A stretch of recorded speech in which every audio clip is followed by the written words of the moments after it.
করে দিল যে শুধু ধ্বংস হয়েছে, এর মধ্যে শুধু সীমাবদ্ধ হয় নাই, সে ধ্বংস হওয়ার পর কিয়ামত পর্যন্ত ওই মিশর জাদুঘরের মধ্যে তাকে সুটকে বানিয়ে আল্লাহ তাআলা রেখেছেন। বলেন নাউজুবিল্লাহ। কেন রেখেছেন? তার মূল কারণ হলো ওই মুহররমের 10 তারিখে মুসা আলাইহিস সালাতু ওয়াস সালামকে ইসলামকে ধ্বংস করার জন্য ওই ফেরাউন কাজ চালিয়েছিল। ওই ফেরাউন ইসলাম ধ্বংস করতে পারে নাই, সে নিজেই ধ্বংস হয়ে গেছে। সে এখন সত্যি অবস্থায় ওই মিশর জাদুঘরের মধ্যে রয়েছে। اللهم صل على روح محمد في الأرواح وعلى جسد محمد في الأجساد وعلى قلب محمد في القلوب وعلى قبر محمد في القبور।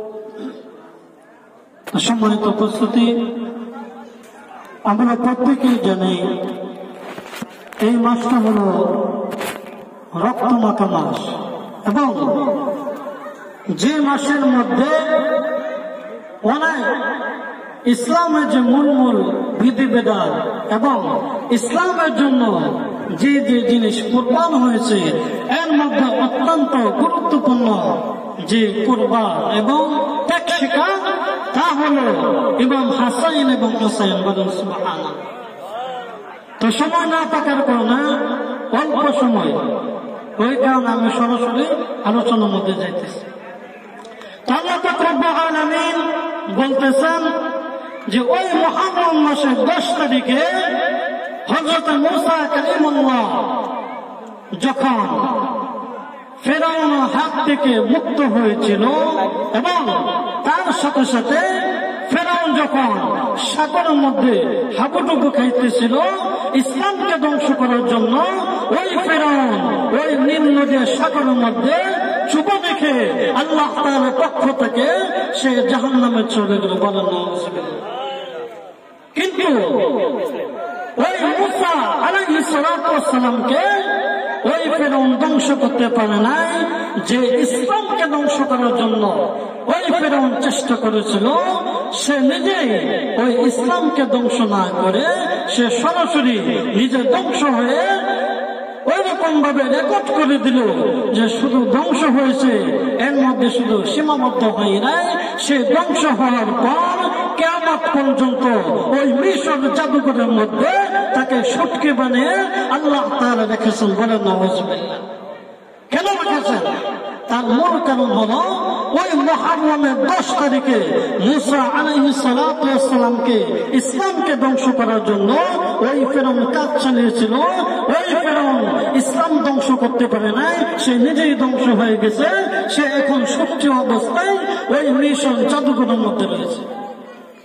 যখন হযরত ইব্রাহিম আলাইহিস সালাতু ওয়াস সালাম কালেমা দাওয়াত দেওয়ার জন্য অলিতে গলিতে শহরে বন্দরে এখানে সেখানে যখন গিয়েছিল, ওই কালেমা দাওয়াত দেওয়ার জন্য সমস্ত উম্মতগণকে সঠিক রাস্তা, সঠিক বিধিবিধান, ওই রকম ভাবে যেন সবাই জান্নাত এবং জাহান্নামকে পার্থক্য করতে পারে, এর মধ্যে ওই ফেরাউন, এর মধ্যে ওই রকম ভাবে ওই নমরুদ ইব্রাহিম আলাইহিস সালাতু ওয়াস সালাম যেন কালিমার দাওয়াত না দিতে পারে, ওই নমরুদ একই কাজ করেছিল। 10 মুহররমে হযরত ইব্রাহিম আলাইহিস সালাতু ওয়াস সালামকে ধ্বংস করার জন্য যে পায়তারা করেছিল, একইভাবে ওই নমরুদ জুতার বাড়ি খেয়ে মশা লাঠি দিয়ে যখন ঢুকেছিল, একইভাবে সে এরকম ভাবে সে ধ্বংস হয়েছিল। বলেন নাউজুবিল্লাহ।